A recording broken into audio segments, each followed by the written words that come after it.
Bonjour, vidéo sur le déroulement d'un sujet de brevet. Quelques conseils importants pour pouvoir faire un sujet avec le moins de stress possible et bien sûr le moins de panique possible le jour arrivé.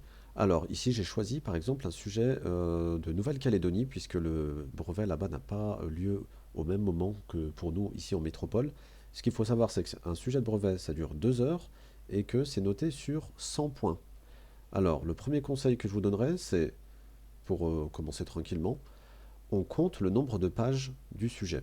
Alors, vous avez des sujets qui ont 8 pages, 7 pages. Ici, on en a 6. Voilà, on vérifie, on tourne les pages, on voit si on en a bien 6. Deuxième conseil, vous vérifiez, vous survolez votre sujet et vous vérifiez la valeur de chaque exercice. Par exemple, là, l'exercice 1, on voit qu'il vaut 12 points. C'est assez important parce que ça vous donne une idée sur la stratégie que vous allez adopter. Et enfin, troisième conseil, c'est vous allez, une fois que vous avez survolé votre sujet, vous allez choisir un exercice, faire un ciblage, et là, vous vous concentrez bien sur cet exercice, l'exercice qui te semble plus accessible, et à ce moment-là, tu vas surligner les informations importantes pour ne pas faire du hors-sujet. Voilà. On prend sa respiration, on se concentre à ce moment-là, et allons-y, donc on va appliquer ces étapes-là que je viens de vous montrer une à une. Donc voilà. Alors, ici, 6 pages. Hop, on vérifie. Ça va bien jusqu'à 6, oui ou non? Oui, on a 6 pages. Voilà. Deuxième étape, on a dit, on survole le sujet. Même si tu vois tes camarades dans la même salle que toi, tu les vois, ils ont déjà écrit plusieurs lignes, et toi tu dis, ah non, moi j'ai encore rien fait. Pas de panique. Au départ, il ne faut pas se précipiter. D'accord? C'est pas parce qu'on a écrit 10 lignes qu'on aura une meilleure note, hein. Ce qu'il faut faire, donc on avait dit, c'est commencer par survoler le sujet. Alors on voit l'exercice 1, il vaut 12 points. Il s'agit d'un QCM. Un QCM, c'est choisir la bonne réponse. Donc a priori, c'est pas très compliqué. Chaque question traite de sujets différents. Hein, ici, on a plutôt de l'arithmétique avec des décompositions de nombres. Le deuxième, c'est de la géométrie, du calcul littéral. Donc c'est indépendant. L'exercice 2, de quoi parle-t-il? Comme ça, à vue d'œil, on voit qu'on nous donne la formule du volume d'une boule. Donc déjà, c'est rassurant, on nous donne les formules. Donc ça parle de géométrie dans l'espace.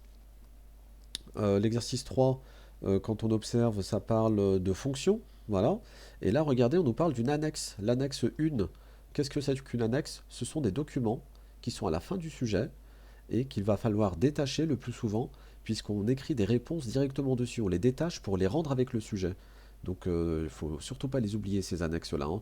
Là, vous avez l'annexe 1 qui va avec l'exercice 3, avec un tableau à compléter, peut-être quelque chose à mettre sur le graphique. L'annexe 2 qui va avec l'exercice 6, qui parle de Scratch, on va le regarder tout à l'heure. L'annexe 3, pareil, hein, faut cocher vrai ou faux, faut justifier cette fois-ci.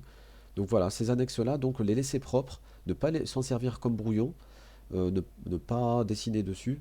Par contre, ce qui précède là, tout ce qui est avant, c'est ton sujet. Il t'appartient, donc tu as le droit d'écrire des choses sur les côtés.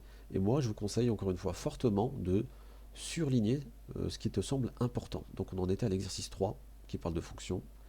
Et vous avez vu, il vaut 17 points. Donc c'est pas rien, c'est un exercice qu'il ne faut pas, dans lequel il faut traiter au moins quelques questions.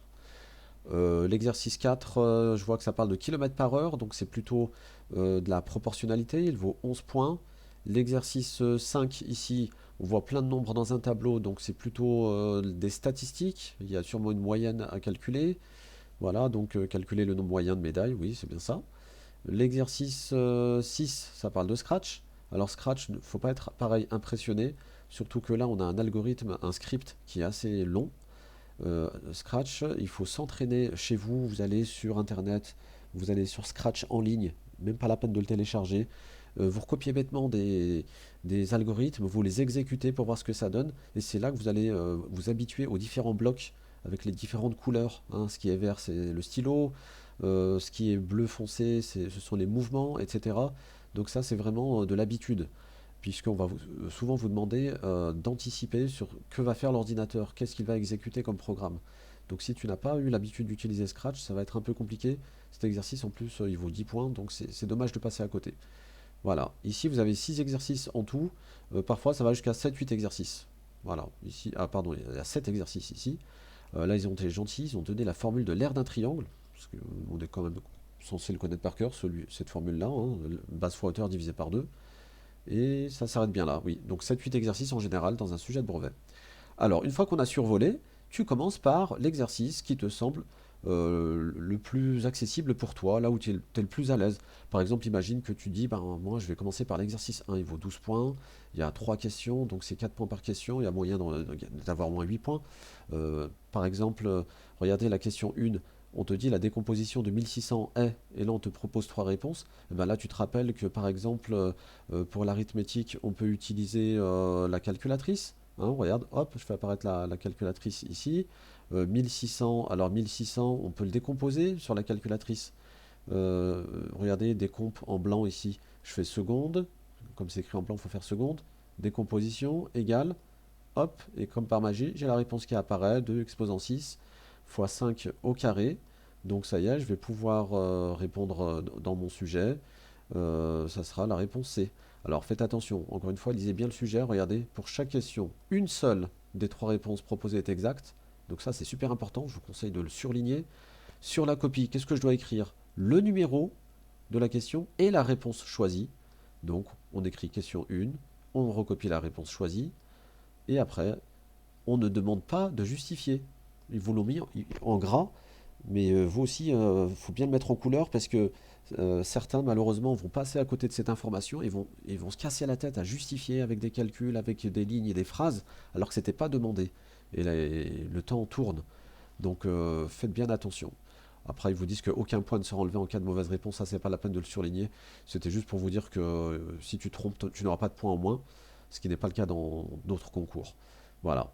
Après, tu peux te dire, bon, bah, je vais passer à l'exercice 3, puisqu'il vaut 17 points, ça parle de fonctions, il y a des questions plutôt pas très compliquées, donne l'antécédent de 4, en observant le graphique sur l'annexe, compléter un tableau de valeurs, on vous donne une fonction, calculer son image, etc. Donc ça c'est assez accessible également.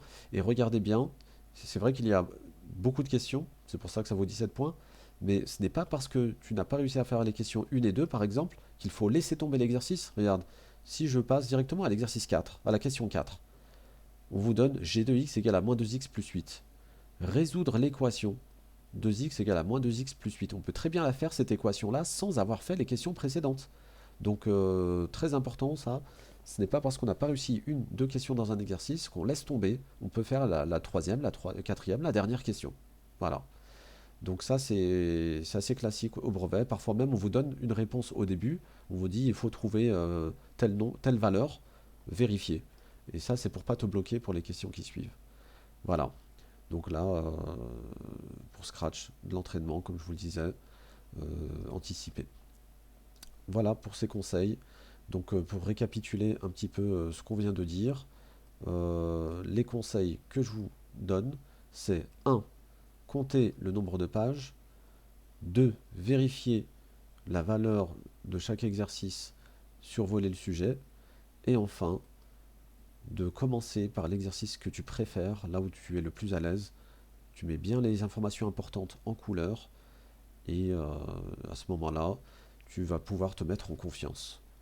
Voilà, bon courage pour le brevet blanc.